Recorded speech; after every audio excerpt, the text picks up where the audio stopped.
A very warm good evening, welcome, and namaskar to everyone present here. Today we will continue with the discussion of chapter 4. कई बार हमारे दिमाग में बातें आती है बहुत सी. एक उनमें से बड़ी रेलेवेंट बात है, why Krishna takes birth in this world. Kansa had usurped the throne of Mathura, मतलब उसने पावर ग्रैब कर ली थी from his father, the benevolent King Ugrasen. Mother Earth took the form of a cow and went to Lord Brahma, the creator of God of Hinduism, with her plight.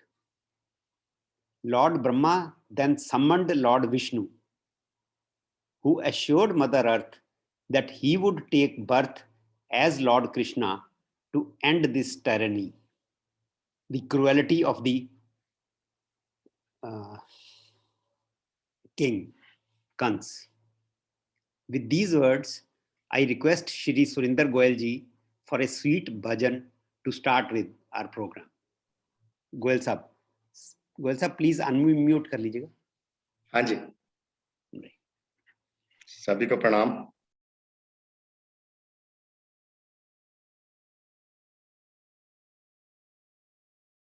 Shri Krishna Chaitanya प्रभु नित्यानंदा,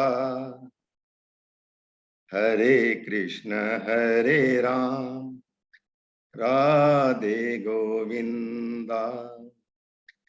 श्री कृष्ण चैतन्य प्रभु नित्यानंदा, हरे कृष्ण हरे राम राधे गोविंदा. राधे गोविंदा राधे गोविंदा राधे गोविंदा राधे राधे गोविंदा. श्री कृष्ण चैतन्य प्रभु नित्यानंदा, हरे कृष्ण हरे राम राधे गोविंदा. हरे कृष्ण हरे राम राधे गोविंदा. श्री कृष्ण चैतन्य प्रभु नित्यानंदा, हरे कृष्ण हरे राम राधे गोविंदा. हरे कृष्ण हरे राम राधे गोविंदा. राधे राधे राधे राधे श्याम, राधे राधे राधे राधे श्याम.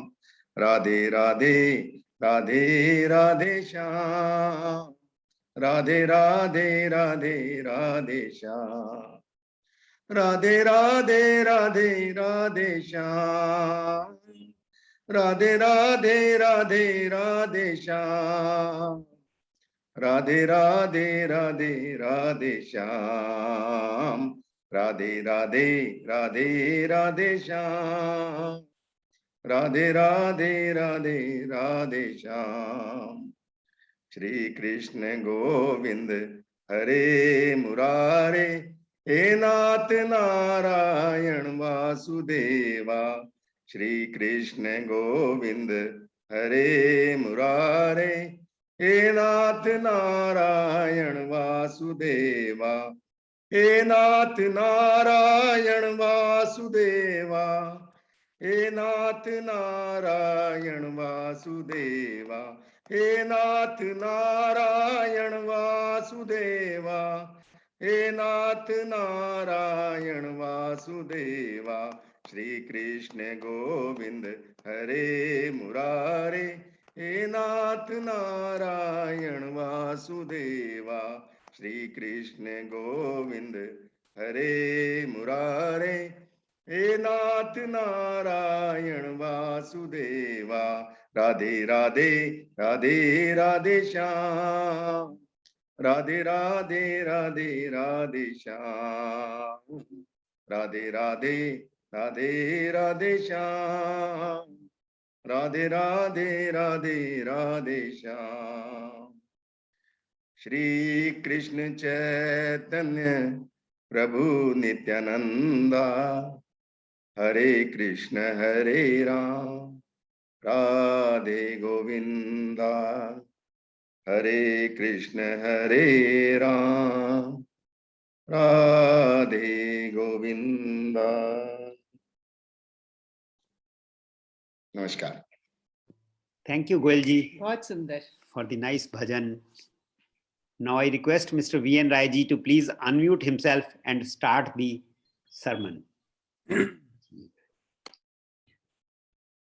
शान्ताकारं भुजगशयनं पद्मनाभं सुरेशं विश्वाधारं गगनसदृशं मेघवर्णं शुभांगं लक्ष्मीकान्तं कमलनयनं योगिभिर्ध्यानगम्यं वन्दे विष्णु भवभयहरं सर्वलोकैकनाथम् यं ब्रह्मा वरुणेन्द्र रुद्रमरुतः अस्तु नमन्ति दिव्यैस्तवैः वेदैः साङ्गपदक्रमोपनिषदैः गायन्त्यं सामगा ध्यानावस्थिततद्गतेन मनसा पश्यन्त्यं योगिनः यस्यां तं न विदुषुरसुरगणा देवाय तस्मै नमः।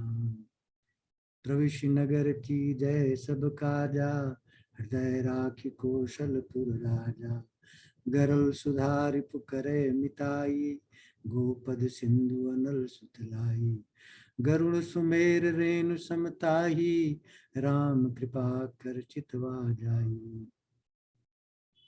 ओम शांति। जैसा कि मैंने आपसे कहा कि गीता 18 चैप्टर 3 भागों में है। 1 से 6 तक कर्मयोग, 7 से 12 तक भक्ति योग, 13 से 18 तक ज्ञान। कर्मयोग की व्याख्या चल रही है जिसमें सबसे इंपॉर्टेंट चैप्टर हैं 3 और 4। दोनों में समानता है।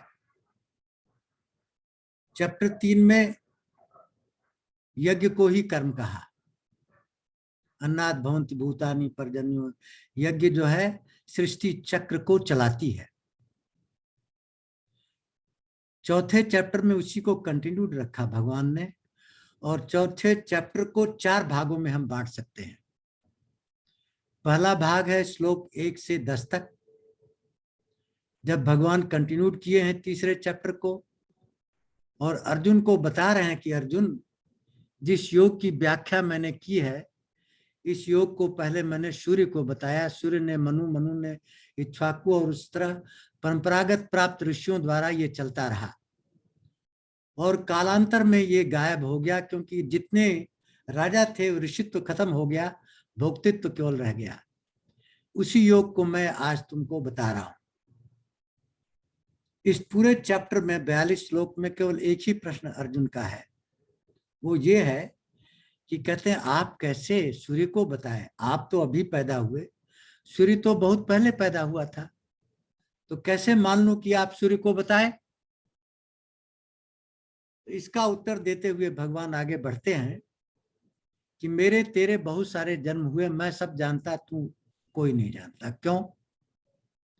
क्योंकि मेरा जन्म और कर्म दिव्य है। क्यों मैं जन्म लेता हूं? जैसा कि अग्रवाल साहब ने भी कहा, यदा यदा ही धर्मस्य ग्लानिर्भवति भारत अभ्युत्थानम अधर्मस्य तदात्मानं सृजाम्यहम् पवित्राणाय साधूनां विनाशाय च धर्म संस्थापनार्थं संभवामि। 4 उद्देश्य हैं मेरे जन्म अवतरण के। मैं जन्म नहीं लेता, जन्म तो तुम लेते हो। क्यों? जन्म का मतलब भोगना। जो संस्कारों से बाध्य होकर के जन्म लेता है, उन्हीं संस्कारों को भोगता है। मेरे कोई संस्कार नहीं है, मैं संस्कार शून्य हूं, क्योंकि मैं अजन्मा हूं, अजो अयम। मैं अजन्मा हूं, मैं अव्यय हूं, मैं अविनाशी हूं, मैं सब भूतों का ईश्वर हूं। मैं कैसे जन्म लेता हूं? अपनी योग माया के द्वारा अपनी प्रकृति को अपने बस में करके मैं अवतरित होता हूं, प्रकट होता हूं।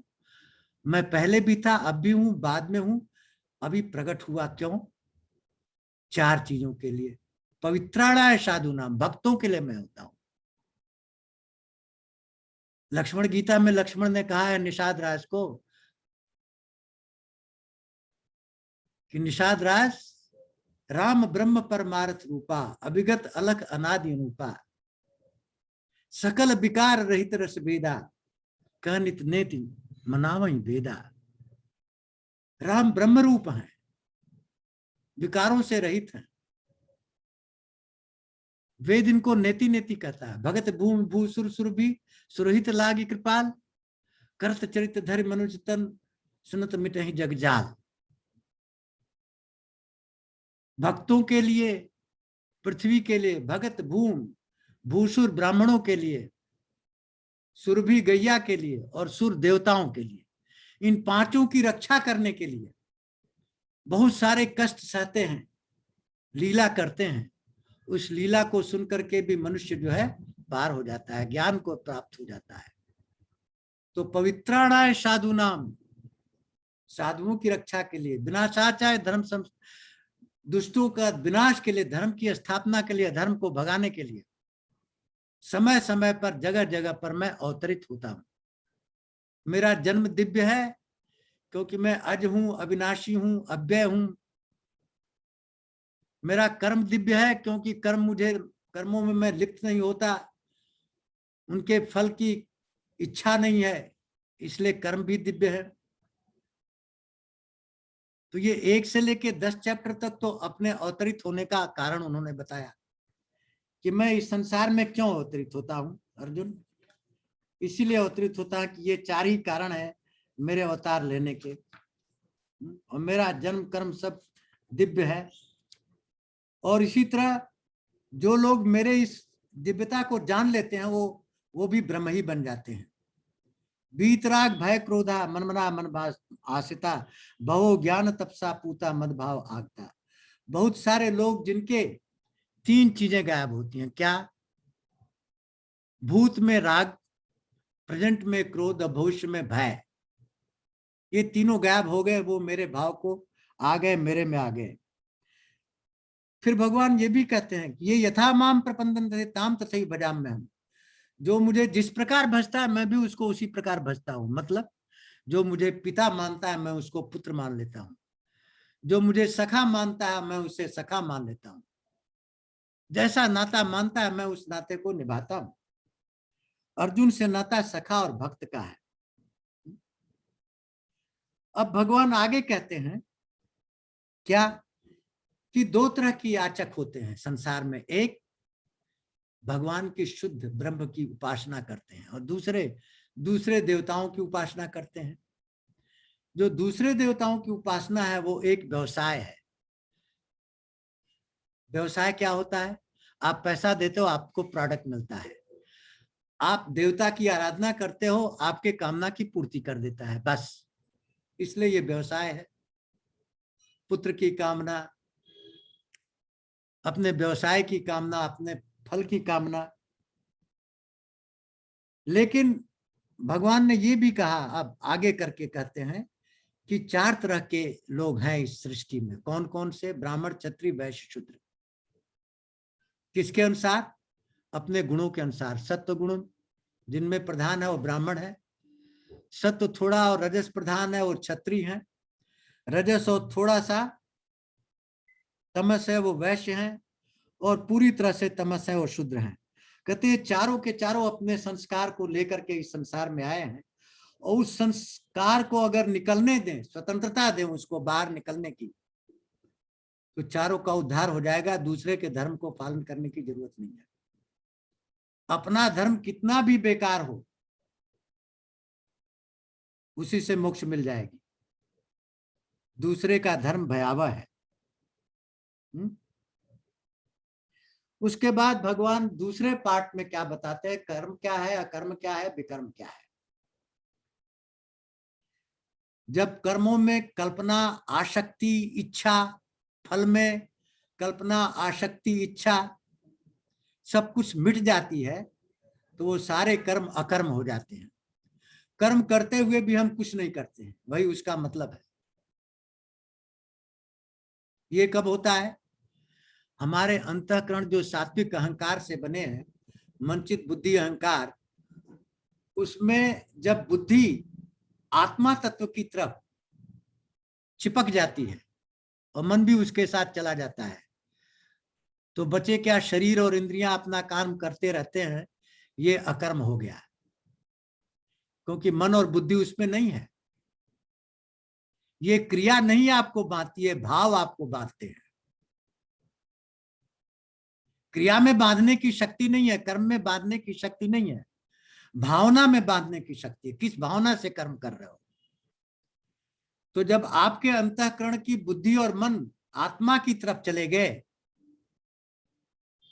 तो वो कर्म जो है अकर्म हो गए, क्योंकि उसमें आप नहीं हो। और जब आपके मन, बुद्धि, अंतःकरण सब कुछ कर्म में लगा हुआ है, तो वो कर्म है, वो संस्कार पैदा कर रहा है। वो अच्छा भी होगा, पाप भी होगा, पुण्य भी होगा, वो सब आपको बांधेगा, वो रस्सी पैदा कर रहा है। और जब शास्त्र सम्मत कर्म कर रहे हो और इच्छा भी है, तो वो पुण्य कर्म है। लेकिन शास्त्र के विरुद्ध जो भी कर्म करते हो, वो सब विकर्म है। चाहे कैसे, जैसे पागल है, शास्त्र का ज्ञान ही नहीं, इसलिए जो भी काम कर रहा है पाप का काम कर रहा है, अपना भी नुकसान कर रहा है, दूसरों का भी नुकसान कर रहा है। तो इस तरह कर्म, अकर्म और विकर्म को समझाने के बाद दूसरा पार्ट इस चैप्टर का खत्म हो जाता है। फिर तीसरा पार्ट स्टार्ट होता है, क्या कि कर्म क्या है? यज्ञ है। 15 तरह के यज्ञों का वर्णन किया, जो पिछली बार हमने आपको बताया।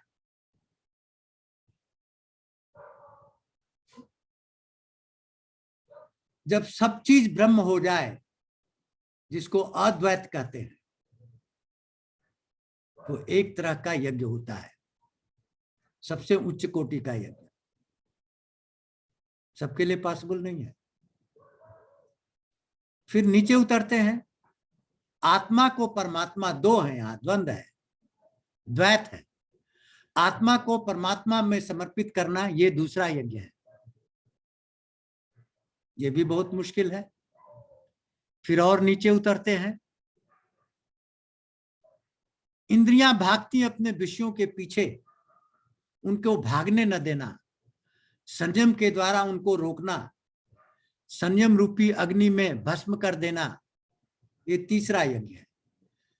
यज्ञ होता क्या है? किसी चीज में दूसरी चीज को स्वाहा कर देते हैं, जला देते हैं, अस्तित्व खत्म कर देते हैं। तो इंद्रियां अपने विषयों में न जाए, उनको संयम रूपी अग्नि में रोक दें, ये तीसरा यज्ञ है। ये भी पॉसिबल नहीं है। इंद्रियां जाएंगी, इंद्रियां चली गई, अब उनके विषयों को इंद्रियों में स्वाहा कर देना, ये चौथा यज्ञ है। वहीं उनको खत्म कर देना, ये भी नहीं पॉसिबल है। फिर इंद्रियां अपने विषयों को लेकर के मन के पास आती हैं, उस मन और प्राण को, उस इंद्रियों के विषय और प्राण को, सबको मन में स्वाहा कर देना, पांचवा यज्ञ है। मन भी बाहर निकला, विषयों को लेकर भगवान को समर्पित कर देना, छठवां यज्ञ है। 6 के बाद 5 यज्ञ द्रव्य से किए जाते हैं, सामग्री से किए जाते हैं, जो आप करते हो, सामग्री को अग्नि में जलाते हो, अन्न को जलाते हो, धन को किसी अच्छे काम में लगाते हो, वो भी यज्ञ है। कुआं खोदते हो, तालाब खोदते हो, हॉस्पिटल बनाते हो, स्कूल बनाते हो, धर्मशाला बनाते हो, वो भी यज्ञ है, द्रव्य यज्ञ है। लेकिन शास्त्र को पढ़ना भी यज्ञ है, शास्त्र को सुनना भी यज्ञ है, ज्ञान प्राप्त करना ध्यान लगा करके, वो भी यज्ञ है। तो 6 और 5 11 यज्ञों का वर्णन हो गया। फिर योग के माध्यम से 3 यज्ञ होते हैं, प्राणायाम, प्राण वायु को अपान वायु में, अपान को प्राण में, और प्राण अपान दोनों को स्वयं में भस्म कर देना, 3 तरह के ये यज्ञ है। 15 यज्ञों का वर्णन करने के बाद भगवान ये आखिरी चैप्टर, जो आखिरी है 31 से लेके 41 श्लोक तक, इस चैप्टर का, जिसको मैं पिछली बार नहीं बताया था, यहां तक तो आ गया था, लेकिन ये पार्ट छूट गया था जो मोस्ट इंपॉर्टेंट पार्ट है। वो क्या है? सारे यज्ञ क्या पैदा करते हैं? ज्ञान पैदा करते हैं, ज्ञान में समाप्त हो जाते हैं।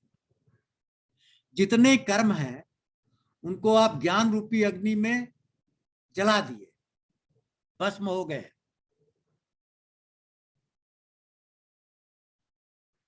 भस्म हो गए, जो बचा वो क्या बचा? अमृत बचा। ये सांकेतिक भाषा है। क्या मतलब है? कर्म कौन करा रहा है? संस्कार। कहाँ है वो? चित्त में है। कैसे कराते हैं? उल्टा चलते हैं। धोखा दियो, धोखा खाओगे। चोरी कियो, तुम्हारी चोरी होगी। दूसरे का बुरा किए, तुम्हारे साथ बुरा होगा। ये सारे जो संचित कर्म है, जो संस्कार के रूप में आए हैं, उनको ज्ञान रूपी अग्नि में जला देना ही यज्ञ है। जब सारे जल गए तो बचा क्या? शुद्ध अंतःकरण बचा, जहां पर इस समय कुछ नहीं है, सब कुछ जल चुका है। जैसा कि आपको सांख्य योग में बताया, सत्व अहंकार से मन बुद्धि चित्त अहंकार बने हैं, रजस से इंद्रियां और तमस से शरीर। जब ये सारे संस्कार, सत्व संस्कार भी खत्म हो गए, कहीं नहीं रहे, तब क्या रह गया? केवल ज्ञान रह गया। क्यों? आत्म तत्व रह गया। आत्म तत्व ही ज्ञान है। आत्म तत्व का साक्षात्कार कर लेना ही ज्ञान है।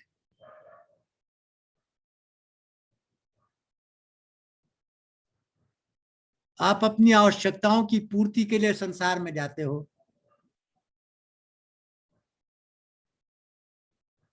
क्योंकि आप अपने में कमी महसूस करते हो। उस कमी को पूरा करने के लिए कर्तव्य कर्म करते हो।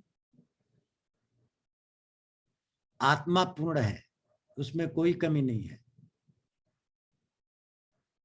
जब आप आत्म तत्व में पहुंच गए तो पूर्ण हो गए। और शुद्ध आत्मा और परमात्मा में कोई फर्क नहीं है, दोनों एक ही हैं। आप परमात्मा ही बन गए, किसी चीज की कमी नहीं है। इसलिए सबसे इंपॉर्टेंट चीज क्या है? ज्ञान। क्यों? ये कर्म को जलाता है। ज्ञान वो भभक्ति हुई अग्नि है जिसमें जितने भी ईंधन डाले जाएं भक्ति अग्नि में, सब ईंधन भस्म हो जाते हैं। उसी तरह ज्ञान वो भभक्ति हुई अग्नि है जिसमें सारे कर्म जल जाते हैं। तत्व ज्ञान जिसको कहते क्या है? ये सब ब्रह्म ही है। इदम सर्वम ब्रह्मम। तो अब प्रश्न ये उठता है कि ज्ञान प्राप्त कहां से किया जाए? क्योंकि कर्मों को तो ज्ञान में भस्म करना है, और हमारे पास ज्ञान है ही नहीं, तो हम कहां भस्म करेंगे कर्मों को? ये तो कर्म चलते रहेंगे, कभी भस्म होंगे नहीं।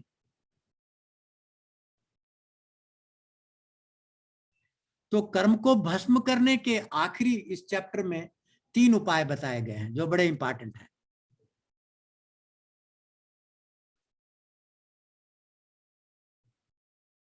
तीन चीजों द्वारा ज्ञान प्राप्त हो सकता है। पहला, गुरु के द्वारा। ये गुरु परंपरा वाला जो ज्ञान है, ये पहले से चला आ रहा है।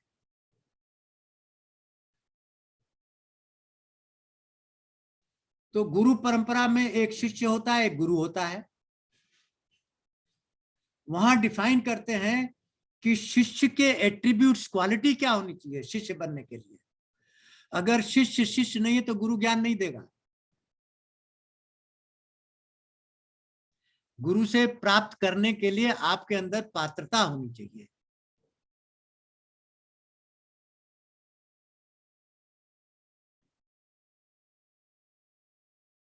तब भगवान कहते हैं तद विद्धि प्रणिपाते न परिप्रश्ने न सेवया उपदेशन्ति ते ज्ञानम ज्ञानिनाम तत्वदर्शिनम।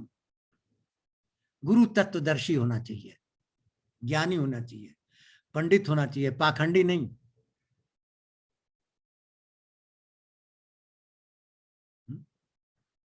ज्ञानिनाम तत्वदर्शिनम, जो तत्व का दर्शन कर लिया वही गुरु है। तो हमारी पात्रता क्या होनी चाहिए? तद विद्धि। कौन सी विद्धि, कौन सा प्रकार, कौन सा तरीका हम अपनाएं कि पात्र बन जाए और तत्वदर्शी गुरु हमें ज्ञान दे दे। प्रणिपाते न, पहला पहला एट्रीब्यूट है सरेंडर कर देना। सरेंडर का मतलब क्या है? पूरी श्रद्धा के साथ। श्रद्धा क्या है? अटूट विश्वास। जहां शंका न हो वहां श्रद्धा होती है। जरा भी शक हो गया और श्रद्धा नहीं है। श्रद्धा में दिमाग नहीं लगता है, दिल लगता है। श्रद्धा में तर्क नहीं होता है, भावना होती है। हमारे अंदर गुरु के प्रति पूर्ण श्रद्धा होनी चाहिए कि हाँ ये गुरु है। किंचित मात्र भी शक शुबा नहीं होना चाहिए गुरु के प्रति। जैसे कहते हैं ना, गुरु साक्षात परब्रह्म तस्मै श्री गुरुवे नमः। तो अगर हमारे अंदर वो चीज नहीं है तो ज्ञान हमें मिलेगा नहीं, हम पाखंडी हैं। उसके लिए दूसरी चीज बताई है कि उस स्थिति को प्राप्त करने के तद्विधि प्रणिपाते न, सरेंडर करना। प्रणिपात माने सरेंडर कर देना, गुरु के प्रति टोटल समर्पित हो जाना।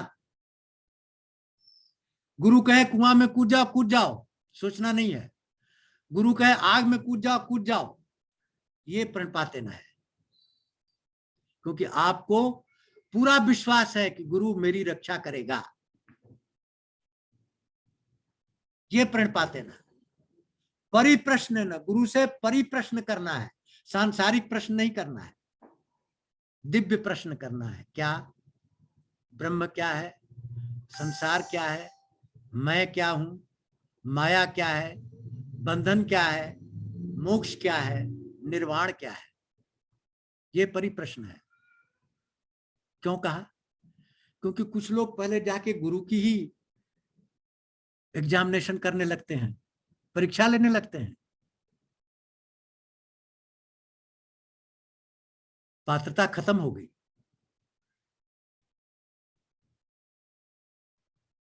गुरु के ज्ञान का आप परीक्षा लेने लगे तो पात्रता खत्म हो गई।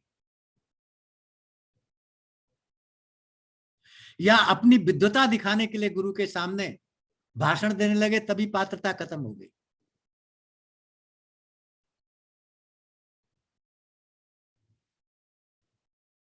गुरु से केवल सीखने जाना है, उसको सिखाने नहीं जाना है। तीसरा है सेवया। तीसरा शब्द आया है सेवया, गुरु की सेवा करना, गुरु को कोई कष्ट ना होने देना। कुछ लोग खूब गुरु की सेवा करते हैं लेकिन प्रणिपाते नहीं होते हैं। क्योंकि गुरु कहे आग में कूद जाओ तो नहीं कूदेंगे, अरे गुरु जी मर जाएंगे। तो सेवा इंपॉर्टेंट नहीं है, प्रणिपाते नहीं इंपॉर्टेंट है, सरेंडर इंपॉर्टेंट है। गुरु के प्रति अटूट श्रद्धा इंपॉर्टेंट है। तद्विधि प्रणिपाते न परिप्रश्ने न सेवया। जब ये पात्रता आ जाती तो गुरु क्या कहता है? उपदेशन्ति ते ज्ञानम ज्ञानिनाम तत्वदर्शनम। आपको तत्व ज्ञान बता देता है बिना मांगे।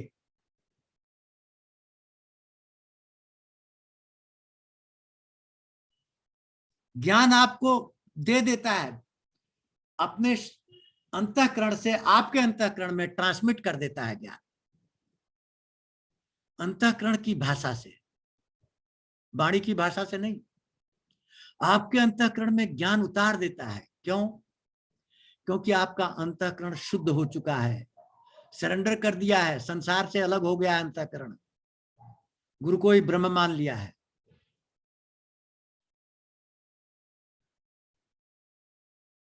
उपदेशन्ति ते ज्ञानम ज्ञानिनाम तत्वदर्शनम, तत्वदर्शी आपको ज्ञान दे देता है, और फिर उस ज्ञान से क्या होता है?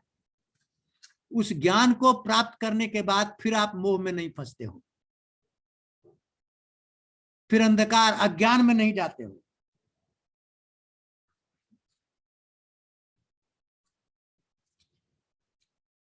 ज्ञान प्राप्त करने के बाद फिर पुनर्मोहम नहीं होता है।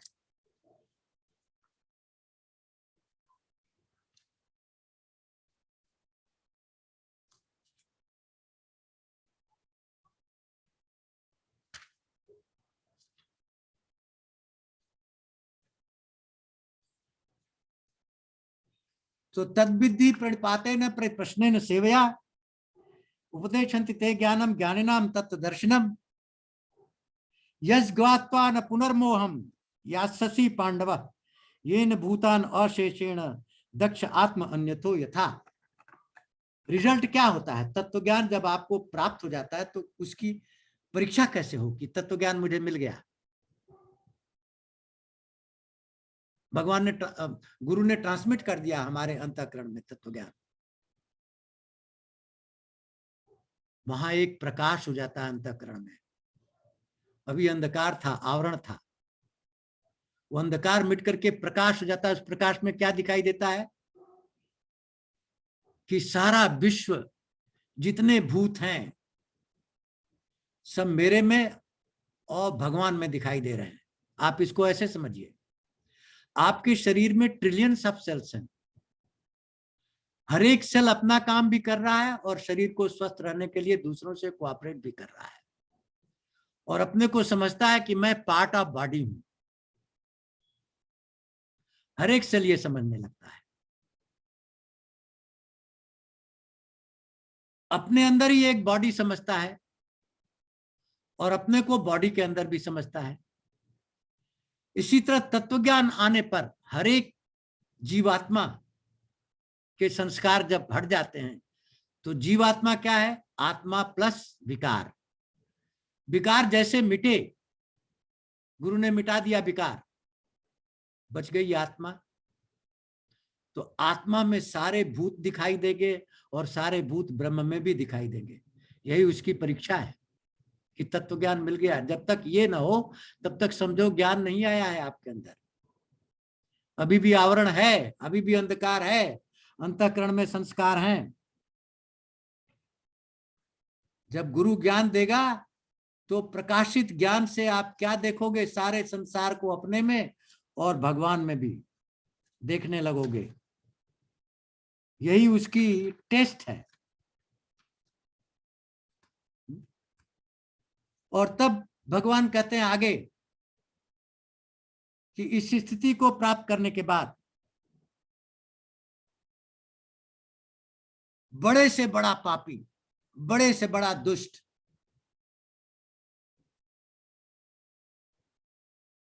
इस ज्ञान रूपी नौका पर चढ़ करके इस पाप रूपी समुद्र को पार कर जाएगा।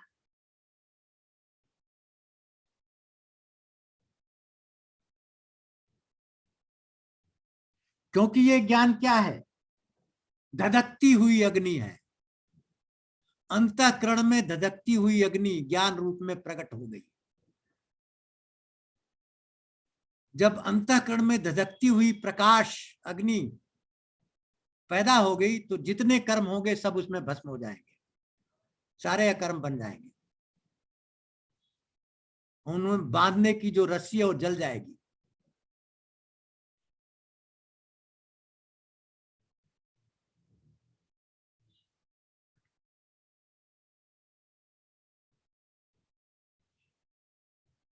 क्यों? ज्ञान से पवित्र कोई चीज है नहीं दुनिया में।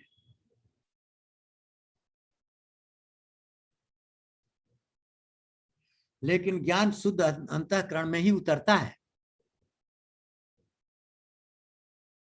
तो या तो आपके अंतःकरण को गुरु शुद्ध कर दे, पॉसिबिलिटी बहुत कम है। क्यों? गुरु तो बहुत लोग बनाते हैं, प्रणिपाते न कोई नहीं होता है। कोई ऐसा शिष्य नहीं है जिसको गुरु कहे कि सांप से कटवा लो, आग में कूद जाओ, कुएं में कूद जाओ, कर दे, नहीं, भाग जाएगा। इसलिए पॉसिबिलिटी कि गुरु के पास जाके ज्ञान मिले बहुत रेयर हो जाती है, क्योंकि श्रद्धा की कमी होती है। गुरु को ही परीक्षा करने लगते हैं, उसी से प्रश्न करने लगते हैं। बहुत कम लोग होते हैं जो इस पद्धति में ज्ञान को प्राप्त किए हैं, बहुत कम लोग हैं।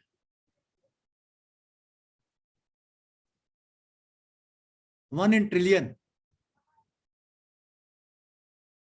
तो गुरु के प्रति श्रद्धा होती ही नहीं है, इसलिए गुरु से ज्ञान आता ही नहीं। गुरु ज्ञान देता नहीं है, गुरु से ज्ञान उतर जाता है आपके अंतःकरण में। ये प्रक्रिया, ये सिद्धांत है, ये नियम है। मैंने आपको कहा था कि एक संयम होता है, एक नियम होता है। संयम माने कंट्रोल, जिसमें दो होते हैं, जिसको कंट्रोल कर रहा है वो और जो कंट्रोल कर रहा है। नियम में दो नहीं है, प्रकृति नियम से चलती है। कोई लिखित आदेश नहीं है कि वर्षा कब होगी, आम का फल कब निकलेगा, है कोई लिखित आदेश? या कोई है नहीं बाहरी शक्ति जो उसको कह रहा है अब तुम फल दे दे, तब वो फल दे। वो अपने आप होता है, ये नियम है। प्रकृति नियम से चलती है। तो ज्ञान नियम के द्वारा गुरु के अंतःकरण से आपके अंतःकरण में उतर जाएगा जब आप पात्र बन जाओगे अपने आप। गुरु को देने की जरूरत नहीं है। गुरु का अंतःकरण शुद्ध निर्मल है, वहां ज्ञान है। वो आपके पास तभी आएगा जब आपका अंतःकरण शुद्ध होगा, समानता होगी। पानी में पानी मिलेगा ना। आपका अंतःकरण गुरु के अंतःकरण के समानांतर हो गया, गुरु का ज्ञान आपके अंतःकरण में आ गया। तो भगवान देखो कोई चीज छोड़ते नहीं है भगवान अर्जुन को। कहते ये बड़ा मुश्किल है अर्जुन, इसलिए दूसरी विधि सुनो जो इससे आसान है। ज्ञान प्राप्त करने की दूसरी विधि क्या है? सिस्टमेटिक ज्ञान। हम जाते हैं, प्राइमरी स्कूल पास करते हैं, मिडिल स्कूल पास करते हैं, ग्रेजुएशन करते हैं, पीएचडी करते हैं, धीरे धीरे बढ़ते हैं, स्टेप बाय स्टेप आगे बढ़ते हैं संसार का ज्ञान प्राप्त करने के लिए। उसी तरह ब्रह्म ज्ञान या तत्व ज्ञान प्राप्त करने के लिए भी स्टेप बाय स्टेप कर सकते हो। कैसे? खुद। उसको भगवान ने कहा श्रद्धावान लभते ज्ञानम तत्परः सत्य इंद्रिय ज्ञानम लब्ध्वा परम शांति चिर एड़ यदि गच्छति। अब यहां गुरु नहीं है, आप हो। और क्या है? ब्रह्म है। लेकिन यहां भी क्या कहा? श्रद्धा। पहले वाले में भी श्रद्धा प्रधान थी, गुरु के प्रति श्रद्धा।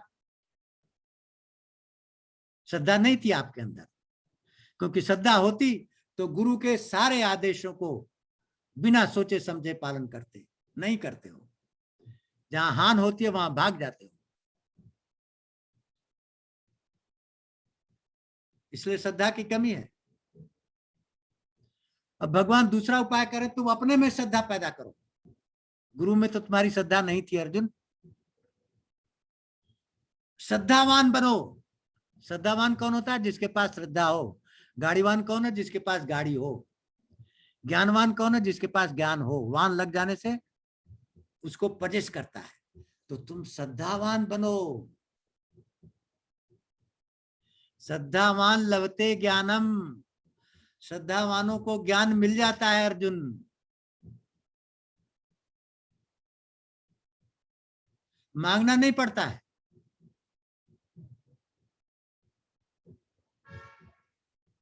तो फिर बताए श्रद्धावान कैसे बनोगे?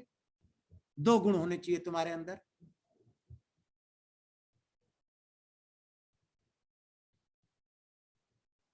ज्ञान के प्रति उत्कंठा, व्याकुलता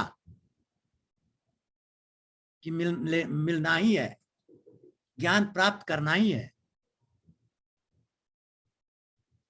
उसके लिए रोना तड़पना, मछली जैसे जल से निकल के तड़पती है।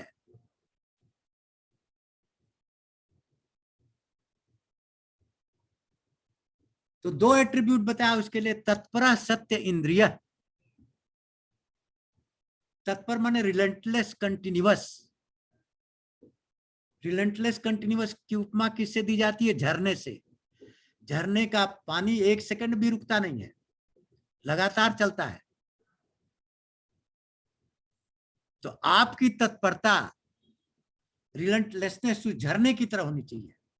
24 घंटे सोचना है कि ज्ञान प्राप्त करना है, ज्ञान प्राप्त करना है, और उसके अलावा दिमाग में और कुछ चीज है ही नहीं। ये तत्परता है, ज्ञान के प्रति तत्परता। सत्य इंद्रिय तत्परता तभी आएगी जब इंद्रियां वश में होंगी। जब शरीर, इंद्रिय, मन वश में होंगी तभी तत्परता आएगी, नहीं तो उड़ा ले जाएंगे। आप भौतिक ज्ञान का भी देखिए। आप विद्यालय में पढ़ने जाते हो, मैं आपको उदाहरण देता हूं अपने कुलीग विनय नागपाल का। जब कभी मैं इनसे कोई चीज पूछता था तो इनको वाच करता थे, करते क्या है। उस प्रश्न में इतने डूब जाते थे कि वो प्रश्न ही बन जाते थे। ये है तत्परता और ये है कंसंट्रेशन। सत्य इंद्रिय इसी को कहते हैं। सब चीजें छूट गई, दुनिया छूट गई, केवल वो प्रश्न रह गया और कुछ नहीं बचा। सत्य इंद्रियों के वश में कर लेना, तत्पर रहना। श्रद्धावान लभते ज्ञान तत्पर सत्य इंद्रिय। तो ये दूसरा तरीका भगवान ने अर्जुन को बताया कि ये तुम्हारे ऊपर, अपने ऊपर ही डिपेंडेंट है, गुरु की जरूरत भी नहीं है। यहाँ तुम खुद को गुरु बनाओ। किसके द्वारा? श्रद्धा के द्वारा। श्रद्धावान लभते ज्ञानम तत्पर सत्य इंद्रिय। अब फिर उन्होंने कहा कि इसकी परीक्षा क्या है कि ज्ञान मिल गया।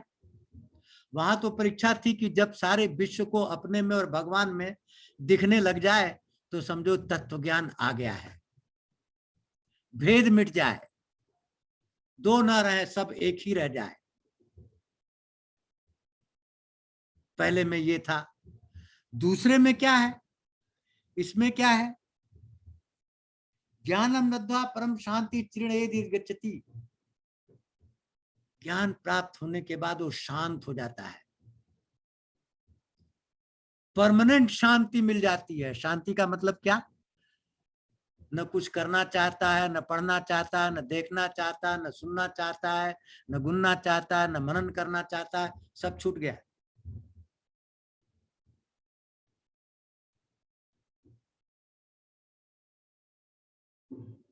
सबकी इच्छा मिट गई क्योंकि ज्ञान प्राप्त हो गया। तो ज्ञान प्राप्त करने का जो सेकंड उपाय है वो सांसारिक मनुष्यों के लिए भगवान ने बताया है। चाहे वो सांसारिक ज्ञान प्राप्त करना हो, चाहे आध्यात्मिक ज्ञान प्राप्त करना हो, समझिए इसको कि तत्पर सत्य इंद्रिय के बिना ज्ञान नहीं मिलेगा।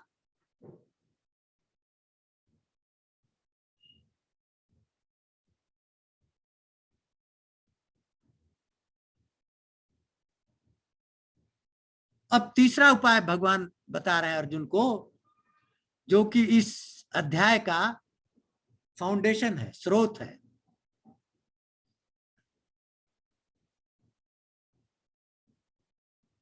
इस अध्याय में प्रधान क्या है? कर्म।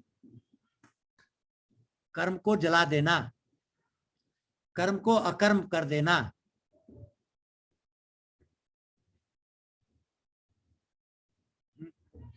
दूसरा बताने के बाद फिर भगवान आ जाते हैं वही, कहा,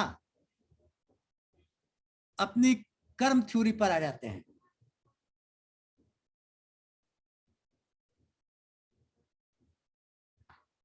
और उसके पहले अर्जुन से कहते हैं जिसके अंदर संशय रहेगा ना, शक शुभा संशय, उसको न इस संसार में शांति है न दूसरे परलोक में शांति है। इन दोनों बातों में शक और शुभा रह जाती है। पहले मेथड में भी दूसरे में, पहले में गुरु के प्रति शक हो जाता है, दूसरे में अपने प्रति शक हो जाता है। ज्ञान मिलेगा कि नहीं मिलेगा, पता नहीं क्या होने वाला है।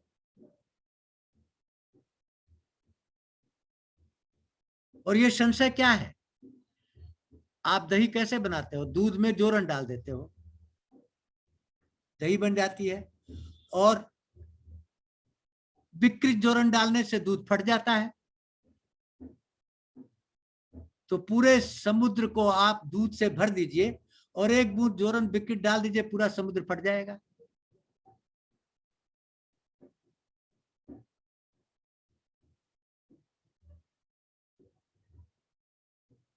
तो संशय बहुत बड़ी खतरनाक चीज है। और जिसके अंदर घुस जाती है उसको न यहाँ आराम है न वहां। क्यों? वो जो चीज खरीदा उसमें शक, ये सही है कि नहीं, जो खा रहा उसमें शक, जो पी रहा उसमें शक, हर चीज में शक है उसको। शकमय जीवन जी रहा है, इसलिए अशांति है। और सबसे खतरनाक चीज ये शक ही है। पहले मेथड दूसरे मेथड में भी ये शक ही खतरनाक चीज है। तब भगवान कहते इसका समाधान, इसका समाधान है क्या? इसका समाधान है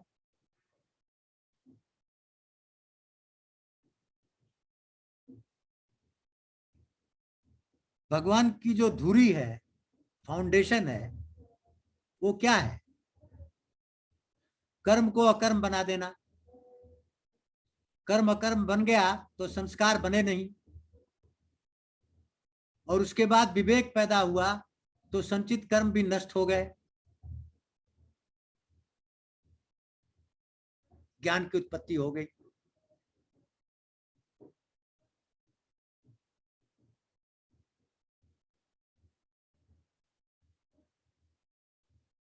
तो भगवान कहते हैं ज्ञान रूपी तलवार से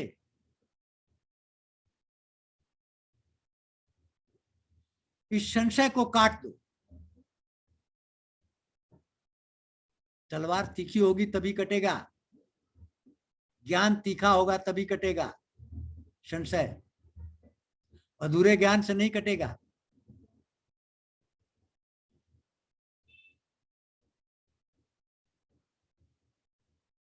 तब भगवान आ जाते हैं अपने धुरी पर कि ये तलवार कब तीखी होगी, एक ज्ञान रूपी तलवार कब तीखी होगी जो संशय को काट दे पूरी तरह।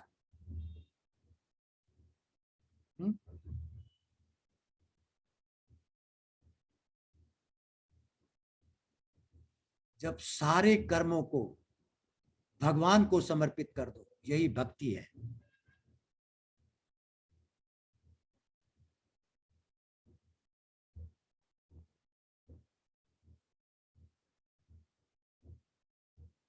संस्कार बने नहीं और पुराने संस्कार खत्म हो गए, ज्ञान मिल गया, उस ज्ञान रूपी तलवार से संशय को काट दो।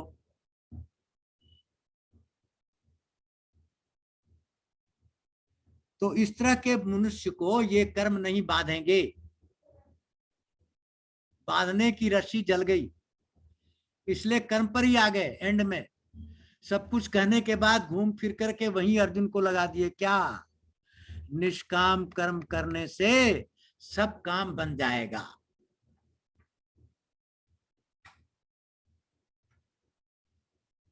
कर्मण्येवाधिकारस्ते मा फलेषु कदाचन।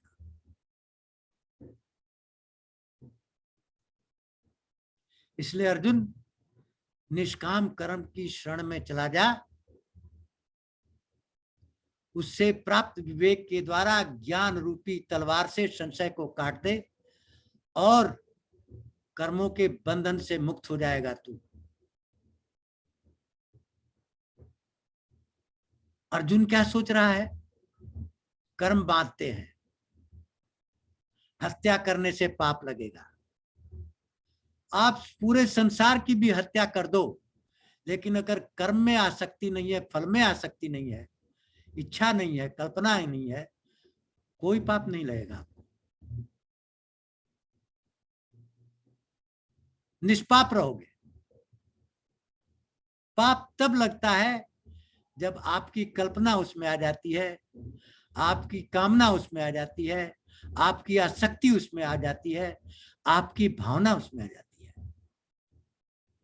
अर्जुन को जरूर पाप लगेगा। क्यों? क्योंकि अर्जुन सोच रहे हैं हस्तिनापुर के लिए लड़ रहे हैं और इनको मार रहे हैं, जरूर पाप लगेगा। भगवान सिखा रहे हैं तू हस्तिनापुर के लिए नहीं लड़ रहा है, तू अपनी ड्यूटी कर रहा है, वही तुम्हारा धर्म है। हस्तिनापुर मिले या ना मिले उससे तुम्हारा मतलब नहीं है। तुम युद्ध में जीतो या हारो उससे तुम्हारा मतलब नहीं है। युद्ध में कौन मर रहा है, कौन जी रहा है, उससे तुम्हारा मतलब नहीं है। तुम्हारा मतलब किससे है? अपने कर्तव्य कर्म से। कर्तव्य कर्तव्य कर्तव्य। कल हमारे ऑनरेबल प्राइम मिनिस्टर ने भाषण दिया इसी के ऊपर, कर्तव्य कर्तव्य कर्तव्य। केवल कर्तव्य पर ध्यान दो और कुछ नहीं। फल की इच्छा छोड़ दो, कर्तव्य करो। जैसे आम का पेड़ अपना कर्तव्य कर रहा है, गंगा अपना कर्तव्य कर रही है, वनस्पतियां अपना कर्तव्य कर रही हैं, सभी अपने कर्तव्य कर रहे हैं। आप भी अपना कर्तव्य करो, वही आपका धर्म है।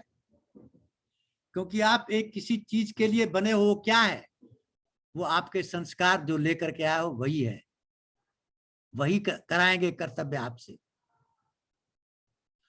उनको आप करने नहीं देते हो। क्यों? जब वो अच्छा फल देते हैं तो हंसते हो, बुरा फल देते हो तो रोते हो।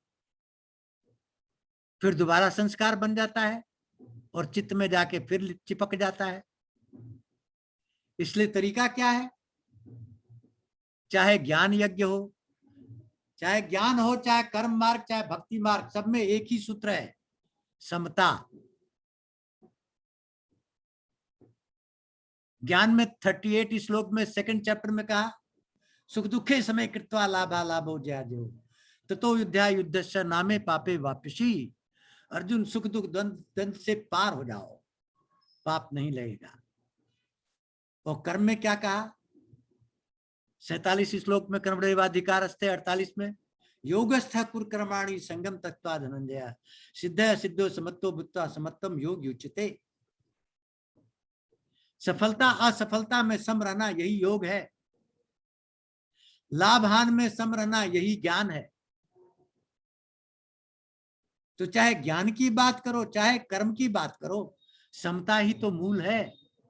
और समता का मतलब क्या है? मिडिल पाथ, भगवान बुद्ध का। अगर आप समुद्र में जाना चाहते हो किसी लकड़ी को, तो गंगा के बीचों बीच रख दो, चला जाएगा, क्योंकि उस पर नेट फोर्स कोई नहीं है, वो प्रवाह के साथ बह रहा है। और जरा भी दाहिने बाएं होगा तो नेट फोर्स उसको या तो बाएं किनारे ले जाएगी या दाहिने किनारे ले जाएगी। तो आप उस फट्टे की तरह बन जाओ समता में। नेट फोर्स कुछ नहीं है, न लाभ है, न हान है, न पुण्य है, न पाप है, न सुख है, न दुख है, न ईर्ष्या है, न द्वेष है, न राग है, न द्वेष है। द्वंद्वातीत हो गए, द्वंद्वों को लांग गए, ट्रांसेंड कर गए। द्वंद्वातीत होने से गुणातीत हो जाओगे, गुणों के पार चलो जाओगे, सत्व रज तम नहीं बनेंगे। ये बनते इसी द्वंद्व से हैं। और वही रस्सियां हैं जो आपको बांध के लाती हैं यहाँ। जन्म लेने के लिए बाध्य करती हैं, क्योंकि भोगना है उन गुणों को। तो इसलिए भगवान ने कहा तस्मात् ज्ञान संभूतम ही स्थितम ज्ञान असिन आत्मनम चित्वैनम संशयम योगम उत्तिष्ठ भरत। कहते हैं हे भरतवंशी अर्जुन, तू हृदय में अज्ञान जनित अपने संशय का विवेक रूपी तलवार के द्वारा काट करके खत्म कर दो और समत्व कर्म योग में स्थित हो जाओ।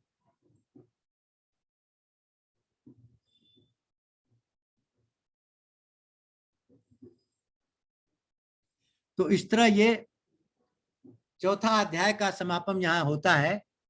क्या एंड में कि उसी पर आ जाते हैं, समत्व में। हर एक चीज का मूल सिद्धांत समता है। समता क्या है कि आपके चित्त में रिएक्शन ना हो।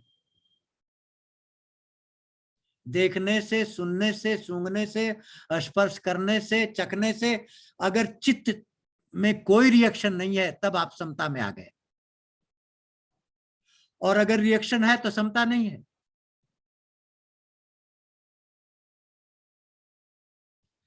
चित्त की चंचलता को शून्य कर देना ही समता है।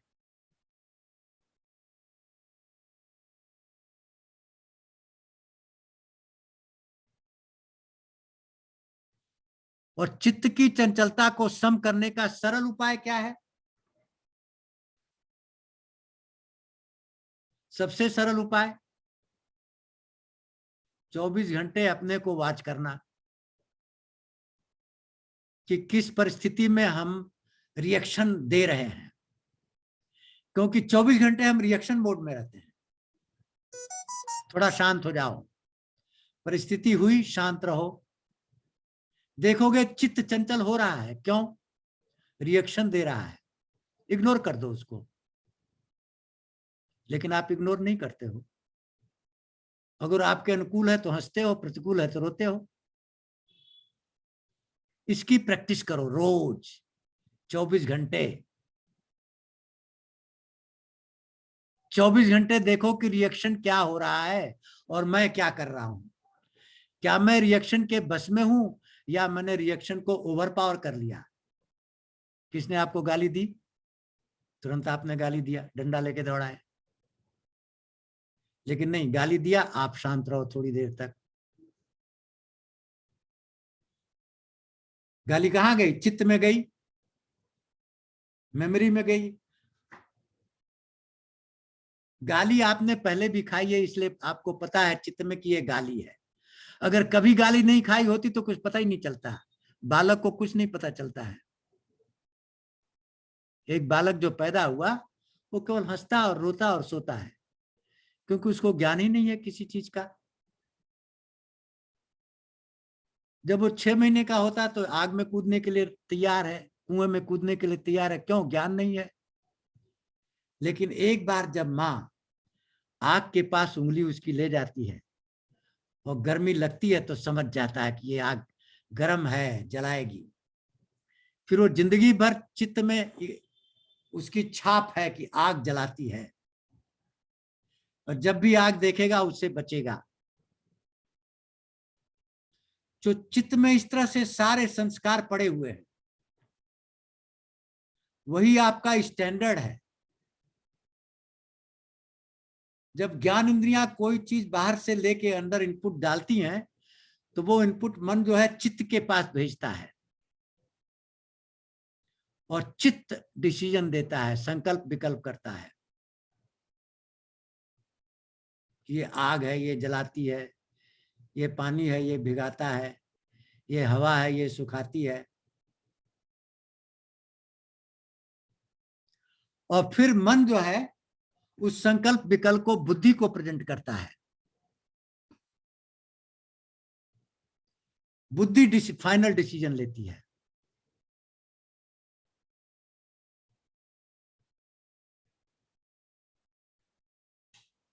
तो अगर आपकी शरीर, इंद्रियां, मन, बुद्धि सब एक दिशा में है, कोई भेद नहीं है चारों में,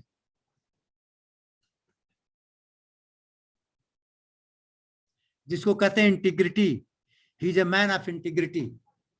what he thinks, what he says and what he does, there is no difference.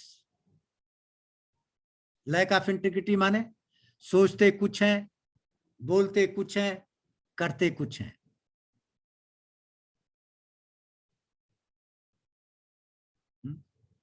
जब तीनों एक हो जाए तो हम इंटीग्रिटी प्राप्त कर लेते हैं, और जब चारों एक लाइन में हो जाए तो वो इंटीग्रिटी अगर हम लेकर के आगे बढ़ते हैं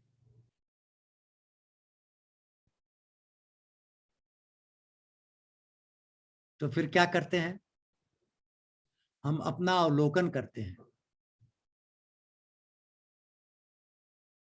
हम अपना एग्जामिनेशन करते हैं। भेद कहाँ आ रहा है इन चारों में? चित्त में रिएक्शन हुआ, बाहर से इनपुट मिला, लेकिन हम सोच रहे हैं कुछ, बोल रहे हैं कुछ। क्यों? डांट पड़ रही है किससे? बॉस से, लेकिन फिर भी हंस रहे हैं। क्यों? क्योंकि बॉस सीआर खराब कर देगा। गलत बात कह रहा है फिर भी हम उसको टोक नहीं रहे हैं। क्यों? क्योंकि हमारी इच्छा क्या है? उससे अच्छा सीआर लेना।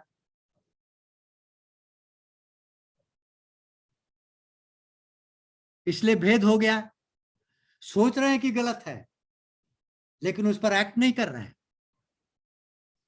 सोच रहे हैं कि वो कह रहा है गलत काम करने को, लेकिन फिर भी करते हैं। क्यों? अपने स्वार्थ की पूर्ति के लिए। Lack of integrity. सोचो।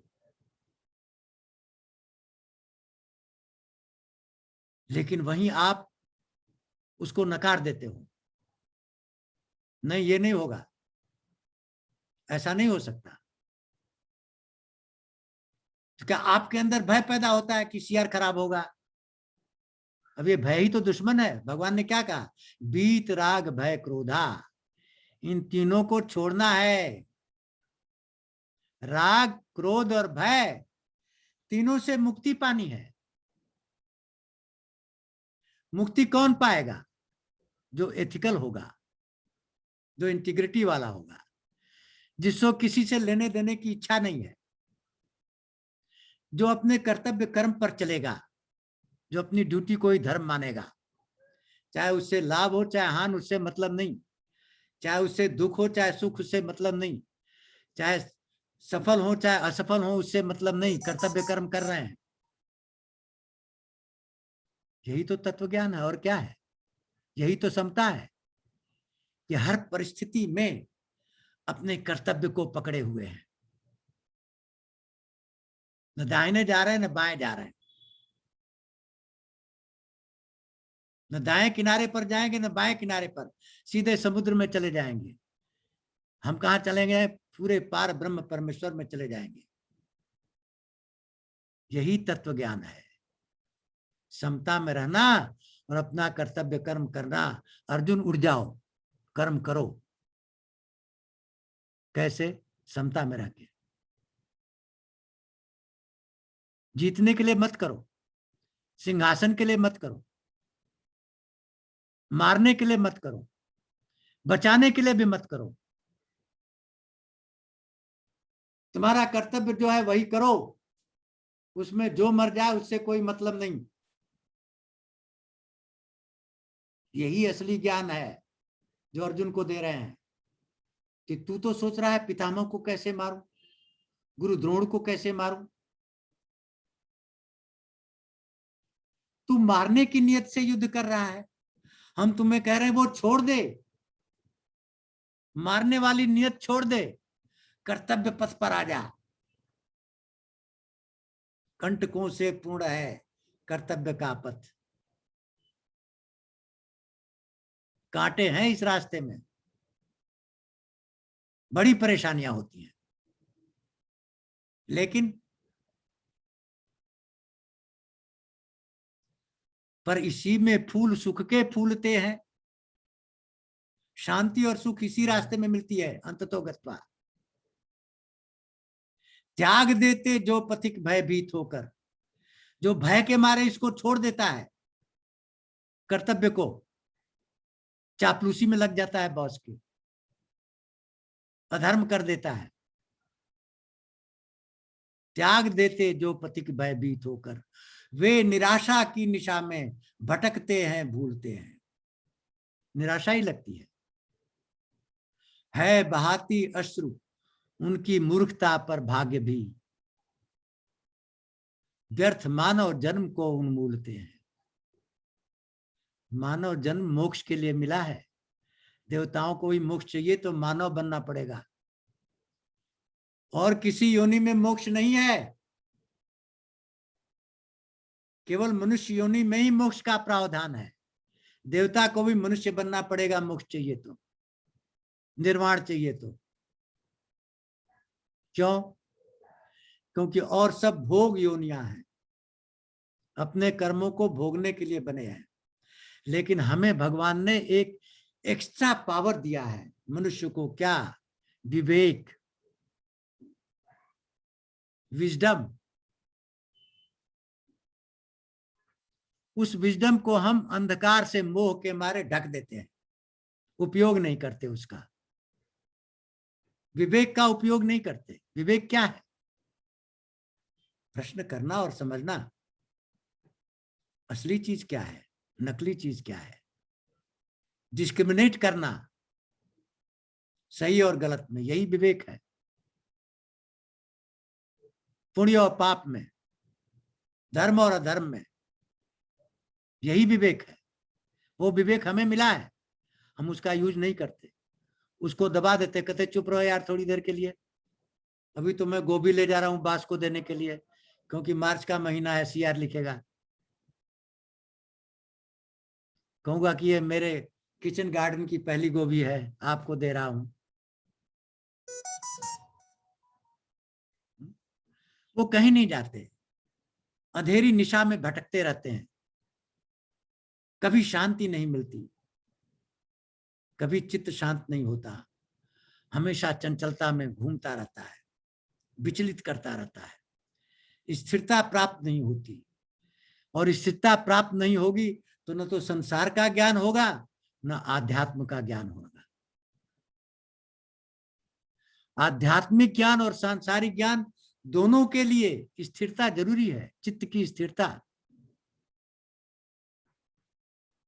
आत्म संयम जरूरी है, तत्परता जरूरी है, सत्येंद्रिय जरूरी है।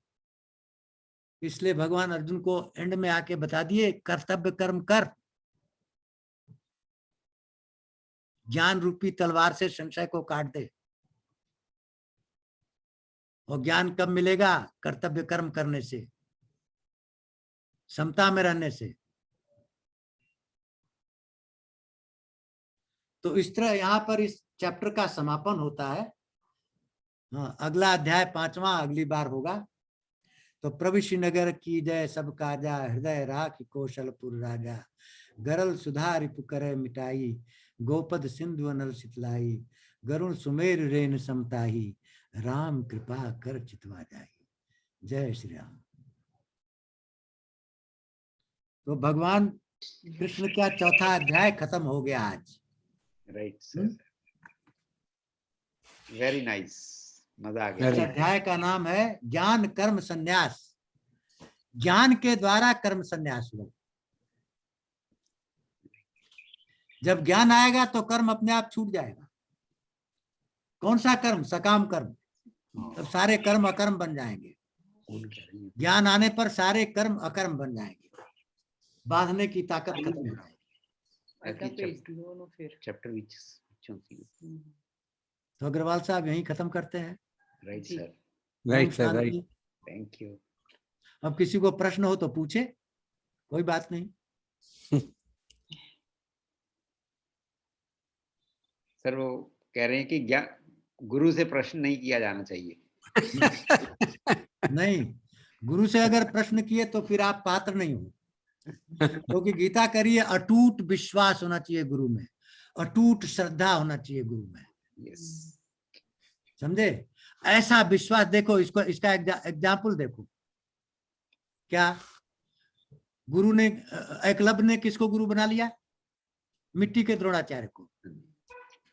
लेकिन उसमें पूरी श्रद्धा थी उसकी, उनसे वार्तालाप करता था, कहता था ये है, ये नहीं सकता था कि ये मिट्टी है, वो है श्रद्धा जी। और उस मिट्टी वाले द्रोणाचार्य ने उसको वो ज्ञान दिया कि वो अर्जुन से आगे निकल गया। श्रद्धा, ये श्रद्धा थी, इस श्रद्धा ने उसको ज्ञान दिया। श्रद्धावान लभते ज्ञानम तत्पर सत्येंद्रिय, इसलिए भगवान ने कहा है श्रद्धावानों को ज्ञान मिलता है। हम गुरु की परीक्षा लेने लगते हैं, देखते हैं उसका ज्ञान कितना है, फिर बाद में डिसाइड करेंगे गुरु बनाना है कि नहीं। 8-10 गुरुओं की परीक्षा लेके सबको छोड़ देते हैं। अरे उसने तो मिट्टी को ही गुरु मान लिया और कहीं नहीं गया, उसी में पूरी 100% श्रद्धा डाल दी और ज्ञान मिल गया।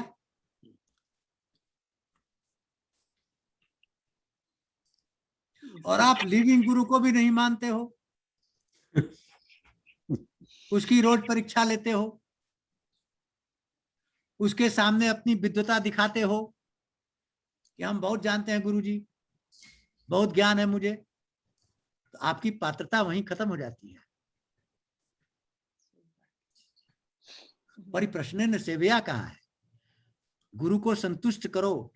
जब गुरु अंतःकरण से संतुष्ट हो जाएगा तो ज्ञान अपने आप मिल जाएगा, नहीं तो नहीं मिलेगा। राइट। क्या प्रश्न था? कोई प्रश्न नहीं है सर। है? अगर प्रश्न है तो उसका उत्तर दिया जाए। बिल्कुल नहीं।